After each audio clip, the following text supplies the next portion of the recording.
Cuba Información. No me digan más mentiroso, no me digan más, no me digan más. El pasado 19 de marzo, en una entrevista en Televisión Española, el presidente ecuatoriano Rafael Correa consiguió abordar uno de los temas blindados por la censura mediática, el de la naturaleza antidemocrática de los grandes medios de comunicación privados. Ya váyanse, derrumben esos mitos, esos estereotipos de los políticos malvados persiguiendo a pobres periodistas y pobres medios de comunicación. Es al revés.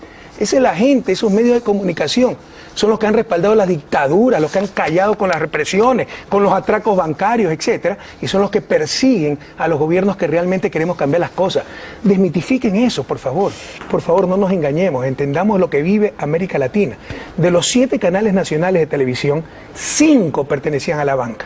¿Usted se imagina si queríamos regular a la banca para que no ocurran los excesos que ocurrieron aquí en España y que nos ha llevado a esta crisis? Teníamos a todos los canales de televisión en contra. Hay conflictos de intereses. Ustedes se creen propietarios de la opinión pública. No, ustedes son propietarios de opinión publicada. La opinión pública es la de nuestros pueblos y a ellos hay que contestarle. Por vez primera en muchos años, la audiencia de este canal público pudo escuchar una crítica al sistema global de medios de comunicación y a su contradicción esencial. Negocios privados dedicados a la comunicación social, dedicados a proveer un bien público fundamental para las sociedades. Es una contradicción de base. Sí, pero yo creo que debe haber más medios públicos, más medios comunitarios que no tengan ese conflicto, el lucro, el bolsillo y la comunicación social. La directora y presentadora del programa Los Desayunos de Televisión Española, Ana Pastor, claramente incómoda ante las respuestas de Correa, asumió en la entrevista un papel de defensora del sistema mediático. Entrando varias veces en discusión con el entrevistado, la periodista le respondió que en los medios prima la profesionalidad por encima de los intereses económicos y políticos. ¿Qué cree que prevalece cuando un medio es dueño de la banca y tiene que criticar a la banca? ¿Qué va a prevalecer? Pues depende. ¿El interés privado o el interés público? En algunos casos incluso lo profesional. Nosotros intentamos ejercer de intermediarios, presidente. Por eso le digo. Alguna vez se fracasa.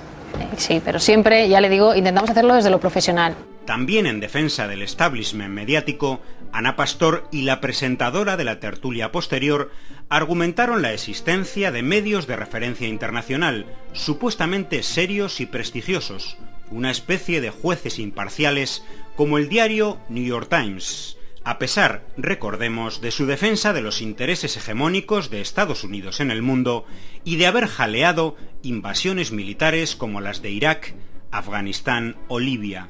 ¿Cómo entiende que el New York Times, el editorial, un editorial durísimo, habla de liderar una despiadada campaña contra la libertad de expresión? Bueno, de hecho, Ana Pastor le estaba poniendo ejemplos de medios mundialmente serios, como es el New York Times, y sin embargo ponía en duda absolutamente todos los argumentos que ahí salían, ¿no? El presidente Rafael Correa también llevó a la audiencia opiniones sobre temas habitualmente proscritos de los grandes canales de información, como el poder del capital y la banca. Podrán inyectar millones por aquí, millones por acá. El problema esencial es la supremacía total del capital sobre los seres humanos y se refleja bastante bien en esta cuestión de las hipotecas. Una cosa es ser pobres porque no existen recursos suficientes, pero otra cosa es ser pobres por sistemas perversos, excluyentes. E hizo una condena, también raramente escuchada en canales de televisión, de las pretensiones ilegítimas de hegemonía de las grandes potencias en América Latina. Y no se trata de los problemas candentes, urgentes, intolerables en el siglo XXI. Por ejemplo, el bloqueo a Cuba, que rompe todo el derecho interamericano, todo el derecho internacional. Por ejemplo, la colonización de las Malvinas. La venganza contra el entrevistado vino inmediatamente después de acabar la entrevista. Un panel de 3 tertulianos de medios privados más la presentadora dedicaron todo el resto del programa a condenar, los 4 sin excepción, las palabras del presidente Correa. Una muestra de lo que hoy entiende por pluralidad de ideas un medio público de Europa. Es un político populista, evidentemente sí se ve que los medios de comunicación le molestan mucho, ¿no? Me puse en el lugar de un periodista ahora mismo que trabaja en Ecuador y entendería perfectamente que a partir de ahora tengan miedo a ejercer el derecho a la libertad de expresión. Tiene una visión demasiado censuradora, ¿no? del papel que cumplen los medios. Pero a mí el discurso que él hace, insisto, me parece peligroso. Terminado el programa, no tardó en activarse la maquinaria de la manipulación, alrededor principalmente de las palabras críticas de Rafael Correa hacia la organización Human Rights Watch, que la presentadora Ana Pastor trató de presentar como otro juez internacional imparcial y respetable. Correa hizo un interesante análisis, también insólito en un gran medio, sobre el sometimiento a intereses privados y el carácter antidemocrático de algunas grandes ONGs. Human Rights Watch. ¿Usted sabe, por ejemplo, cómo se financia Human Rights Watch? ¿Usted sabe a qué políticas obedece? Entonces es uno de los graves problemas de nuestro tiempo. Legitimamos organizaciones no gubernamentales sin ningún asidero democrático. Satanizamos la política. Se quiere hacer política del sector privado, en la parte económica, privado con fines de lucro, en la parte supuestamente derechos sin fines de lucro. Es uno de los graves problemas de nuestro tiempo. Rescatemos la política. El presidente ecuatoriano habló entonces con ironía sobre la financiación de la ONG Human Rights Watch. ¿Usted sabe cómo se financia el Human Rights Watch? Lo financia la Hermanita de Caridad, el cartel de Sinaloa. ¿Qué interés?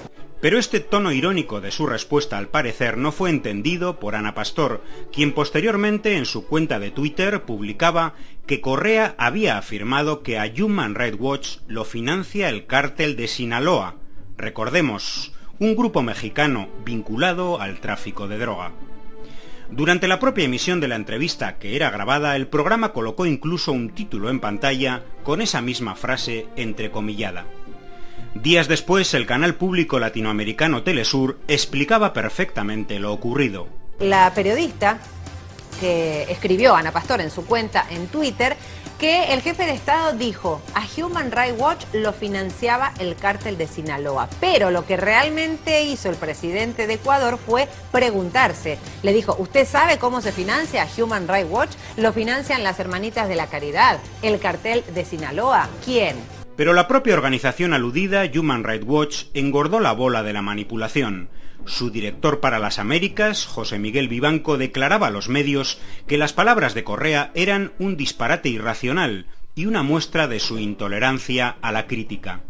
Otro elemento de ataque a Correa en los días posteriores a la entrevista fue un supuesto desprecio sexista del presidente ecuatoriano hacia la presentadora, por el empleo del diminutivo de su nombre, tratamiento cariñoso y de cercanía muy empleado en Latinoamérica con nombres tanto masculinos como femeninos. Pero lo que quieren decir los grandes electores, Anita, no se equivoque, y eso es lo antidemocrático. No estoy acostumbrada ni a responder preguntas en las entrevistas ni a que me llamen Anita, ya se lo digo. Tiene ¿Cómo otra se llama? polémica. ¿Cómo le dice? Ana. Ok, con todo.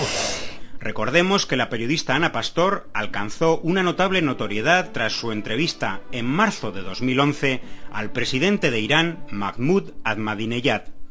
La caída del pañuelo que cubría su cabeza en plena entrevista fue narrada en los medios como un singular acto de heroísmo.